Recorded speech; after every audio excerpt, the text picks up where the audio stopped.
G'day guys, and welcome to the second lot of TCP IP practice questions. And don't forget to subscribe if you're keen to stay up to date with plenty of questions which I've got coming up.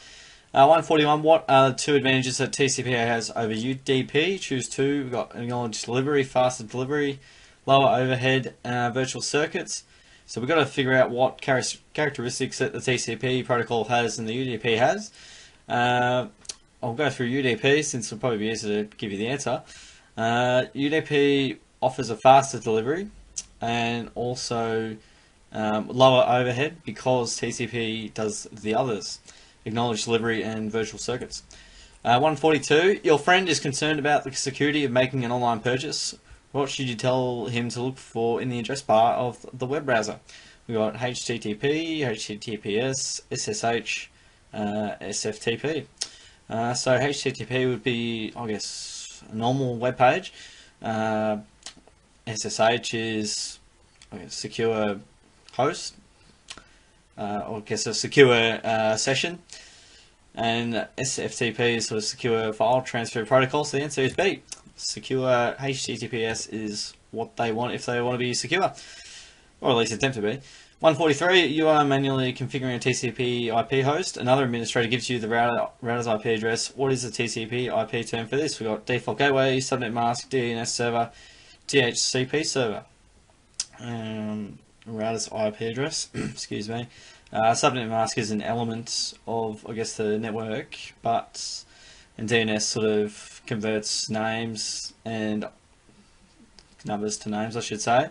DHCP gives out addresses, so default gateway, quite simply, is generally the answer in that case. So 144, your network is running IPv4. Which of the configuration options are mandatory for your host to communicate on the network? Choose two. We've got IP address, subnet mask, default gateway, DNS server address.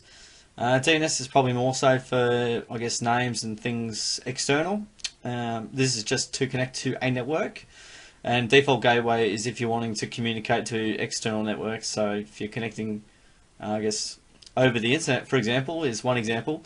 Yeah, you may need that, but it's just A and B, IP address and subnet mask. It needs to know what address and also what how much of it is portioned to the host ID in order to be able to connect to a network.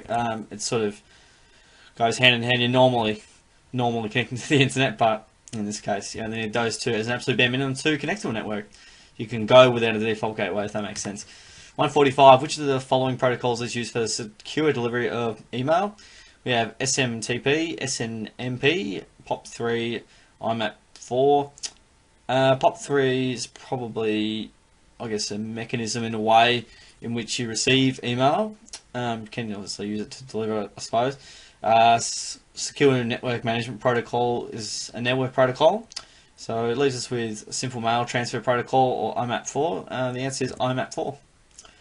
146, which protocol was developed to be a secure alternative to Telnet?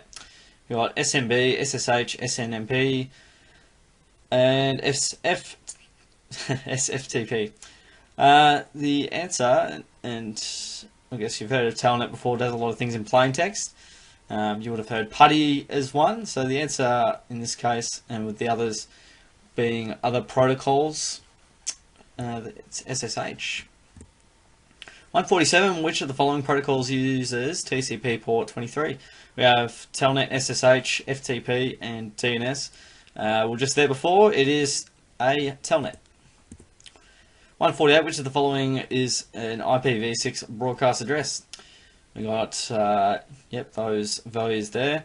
The answer is actually none of the above. And the reason for this is because they only do multicast address, not broadcast address. So that's a nice technicality for you guys there. You are setting up a small network that will not connect to the internet. You want computers to be able to locate each other by using host names. What service will do this? We have DNS, DHCP, FTP, APIPA. Host names, yep, so that will be domain name service. That is, well, I was discussing before with the translation between numbers, IP addresses and names. 150, the final one of the day, which of the following protocols is responsible for resolving IP addresses to hardware addresses? We've got DNS, DHCP, ARP, and RARP. So DNS does it to names, so it's not DNS. DHCP gives out addresses, so it's going to be ARP or ARP. The answer is ARP, Address Resolution Protocol. That's it for today, guys. Hope you enjoyed the video, and those questions help you guys out quite tremendously. If they are helping out and you want to see more, subscribe away, that'd be amazing. And like the video as well, that'd be also very good. Thanks for hanging around again, guys. I'll catch you all on the next video.